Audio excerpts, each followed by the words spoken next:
اب آ جائیے اس وقت سیاسی طور پر کیا ہو رہا ہے.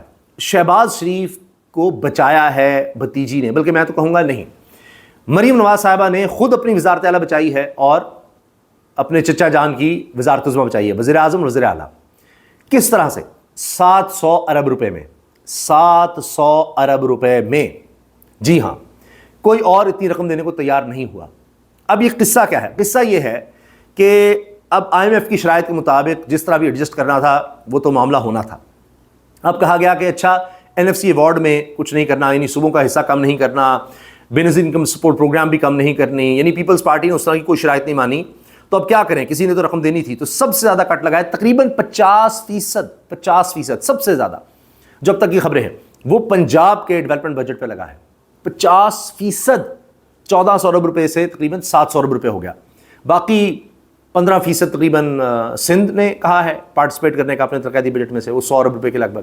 اچھا، خیبر پختونخوا کی دلچسپ صورتحال ہے، کیونکہ ان کے مشیر خزانہ کہہ رہے ہیں کہ نہیں، ہم تو اس طرح کا کوئی خاص کٹ نہیں ڈیولپمنٹ لگا رہے، ہمارے پہلے ہی بہت کام ہے، تو کوئی خاص نہیں لگا رہے. اب خاص نہ لگانا یہ کیا ہے؟ کیونکہ خبر یہ ہے کہ کوئی 100 ارب روپے کے لگ بھگ خیبر پختونخوا کی گورنمنٹ بھی دے گی، کوئی گنجائش نکالے گی. اب یہ بنتا ہے تقریباً کوئی 20% جو ان کا ڈیولپمنٹ بجٹ تھا اس کا. لیکن سب سے زیادہ پنجاب کا لگا ہے، سب سے زیادہ آبادی والا صوبہ ہے. مریم صاحبہ نے تو ویسے بھی آپ دیکھیں جتنے پروجیکٹس لانچ کیے ہیں، وسندھرا پنجاب، یعنی اتنا پیسہ پانی کی طرح بہا رہی ہیں. ہر ڈیولپمنٹ کے پروجیکٹ کے لیے کروڑوں ارب روپیہ چاہیے ہوتا ہے، تو ان کا کیا بنے گا؟ وہ تو پھر وہیں پڑے رہ جائیں گے. آگے ہی سلو ڈاؤن ہو گیا، چاہے نواز شریف کینسر ہاسپٹل ہو، مریم نواز صاحبہ نے اپنے نام پر، اپنے والد کے نام پر، اسی طرح اور کچھ تو والدہ کے نام پر بھی اس طرح پروجیکٹس سامنے آ رہے تھے. تو اتنے پروجیکٹ شروع کیے ہوئے ہیں. ابھی وہ سڑکیں، پل، باقی تو کچھ ہو نہیں رہا تھا، کم از کم دکھانے کے لیے یہی ہو جاتا. اس کا بھی کیا ہوگا؟ تو جب وہ نہیں رہے گا تو پنجاب کی گورنمنٹ جو چیز سیل کرتی تھی وہ بھی نہیں بچے گی. تو جب ڈیولپمنٹ بجٹ ہی نہیں ہوگا تو ڈیولپمنٹ کیا خاک ہونی ہے؟ ترقیاتی بجٹ ہی نہیں ہے، ترقیات کام کیا خاک ہوں گے؟ ترقی کیا خاک ہوگی؟ تو اس کے باوجود بھی پتہ نہیں اب کب تک یہ وزارت عظمیٰ یا وزارت اعلیٰ بچ سکی ہے دونوں چچا بھتیجی کی. کیونکہ اگر یہ کام نہ ہو سکتا، کسی نے تو رقم دینی تھی. سندھ گورنمنٹ اس طرح تیار نہیں ہوئی، خیبر پختونخوا بھی گورنمنٹ اس طرح تیار نہیں ہوئی، بلوچستان سے تو کہا کہ وہاں حالات ہیں، وہاں سے لینا ہی کچھ نہیں ہے خاص. تو اب نہ بیسک انکم سپورٹ پروگرام سے کم ہوا، جی NFC ایوارڈ بھی نہیں چینج ہو رہا، تو اب کچھ تو کرنا تھا. تو اس کا جگاڑ لگایا گیا کہ 18ویں ترمیم بھی دیکھیں، ہم نہیں کر رہے تو ہم بھی کچھ پارٹیسپیٹ کر دیتے ہیں. تو سندھ گورنمنٹ نے تو کچھ اتنا نہیں دیا، 15%. اس سے زیادہ تو آپ دیکھیے کہ خیبر پختونخوا سے خبر آ رہی ہے، جو کہ میں آپ کو بتا رہا ہوں کہ مشیر خزانہ مزمل اسلم صاحب نے کہا نہیں کچھ خاص نہیں، ہمارے پاس اتنا ہے نہیں دینے کے لیے، وہ پہلے ہی دہشت گردی اتنی زیادہ ہے، امن و امان کی صورتحال پہ اتنا خرچ ہو جاتا ہے، تو زیادہ کٹ تو یہاں پر لگا ہے. تو اب اس کے باوجود بچ سکے گی نہ بچ سکے گی یہ سوال ہے، کیونکہ اگر یہ بھی نہ دیتے تو پھر یہ گئے تھے. یہ کم از کم ان کو اتنا کٹ لگانا پڑا ہے اپنی وزارت بچانے کے لیے بھی اور چچا جان کو بچانے کے لیے. چچا جائیں گے تو یہاں سے یہ بھی جائیں گے، فارم 47 پہ سارے کھڑے ہیں، عوام تو ہے نہیں ساتھ. تو اب جو کچھ ان کے ساتھ ہوا ہے، اس کے بعد ان کے اپنے لوگ اس وقت سیخ پا ہیں. اور حسن ایوب صاحب جو TRY پروگرام بھی کرتے ہیں اور بہت شدید تنقید خان صاحب پر کرتے ہیں، طریقین صاحب پر، وہ بڑے ہمدرد ہو کر کہہ رہے ہیں کہ اگر پیپلز پارٹی نے ایسے بلیک میل کرنا ہے تو ان کے پنجاب اور خیبر پختونخوا کے گورنرز کو تبدیل کیا جائے.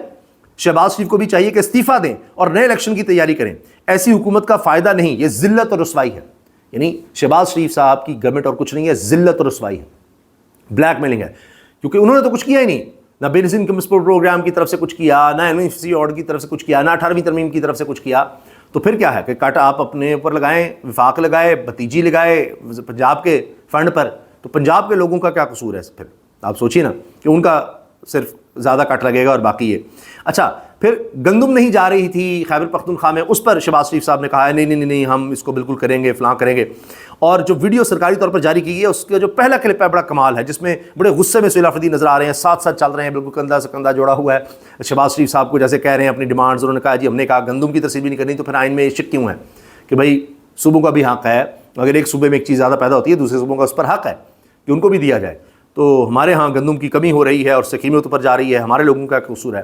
پھر جناب یہ بات بھی ہوئی ہے کہ قومی اقتصادی کونسل میں PM نے کہا صوبے اضافی ٹیکس میں کچھ وفاق کو دیں. تو خیبر پختونخوا کے چیف منسٹر بولے سہیل آفریدی کہ جی بات یہ ہے کہ اس کی منظوری عمران خان سے لینی ہوگی، جس کے لیے ملاقات کروائی جائے. پھر شہباز شریف نے کہا وہ معاملے کو دیکھیں گے، کوشش کریں گے، کوشش ہوگی. وہ دیکھیں نا، شہباز شریف صاحب تو کچھ نہیں کر سکتے، وہ اپنی گورنمنٹ کے نہیں چلا سکتے، وہ کوئی وزیر ادھر سے ادھر بھی اتنی آسانی سے نہیں کر سکتے. تو پھر اب افریدی نے کہا سب صوبے اپنی سیاسی قیادت سے منظوری لیتے ہیں تو ہم بھی خان سے لیں گے. تو اب یہ جو کمٹ کر کے آئے ہیں، جو انہوں نے بات کی ہے جتنی بھی، وہ تو تب ہے جب خان سے ملاقات ہوگی تو اس کے بعد۔ اب یہ کہنا کہ جی IMF کی شرط تھی، یہ ہمیں کرنا پڑا، کٹ لگانا پڑا، انہوں نے خود بھی کچھ نہیں کیا، نہ انکم بڑھانے کی طرف کچھ گئے، وہ ٹیکس بڑھا دو، معیشت ہی سکڑ گئی، تو اپنے اخراجات اس طرح سے کم نہیں کیے، ایونیوز کریٹ نہیں کیے جس سے جنریشن ہوتی، پیسہ بنتا، اور پھر ٹھیک ہے آپ اس کو ٹیکس کر لیتے، آلریڈی معیشت نیچے ہے، اسی میں سے کس طرح نچوڑ دیں، تو کوئی ان کی ڈائریکشن نظر نہیں آئی۔ ہاں آج کل شیخ افضل مروت پر بڑے سوال ہوتے ہیں کہ وہ ہر ایک کے قریب ہیں، نون لیگ کے بھی قریب ہیں، کبھی کہا جی نون لیگ جوائن کرنے لگے، اس طرح کی باتیں ان کے بارے میں چلنے لگ گئیں، پھر اسٹیبلشمنٹ اور یہ اور وہ۔ تو شیخ افضل مروت نے کہا عمران خان کی رہائی پس پردہ چل گئی ہے، ناراض MPAs اگر بجٹ پر اختلاف کریں گے تو اپنے پاؤں پر کلہاڑی ماریں گے شیخ افضل مروت، تو بجٹ بھی پاس کرنا چاہیے، اور خان کی رہائی پس پردہ چل گئی ہے، یہ آپ اندازہ لگائیے، شیخ افضل مروت نے بڑی خبر دے دی ہے۔ اچھا جی، اب اس کے ساتھ ساتھ جو بڑی خبر آ رہی ہے وہ یہ ہے کہ خان صاحب کا ایکس اکاؤنٹ بند کرنے کی درخواست پر سماعت اسلام آباد ہائی کورٹ میں جسٹس ارباب محمد طاہر کرنے والے ہیں۔ یہ جی اب جمعرات کے دن سماعت کا کہا جا رہا ہے، اور اب دیکھتے ہیں کہ اس پر کیا ہوتا ہے۔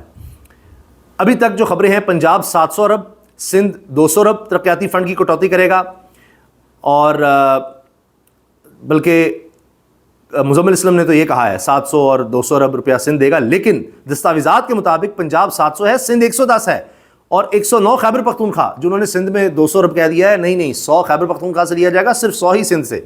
تو یہ دستاویزات کے مطابق، اب دیکھیں آگے کیا ہوتا ہے، لیکن بہرحال کٹوتی کی تو بات کی جا رہی ہے۔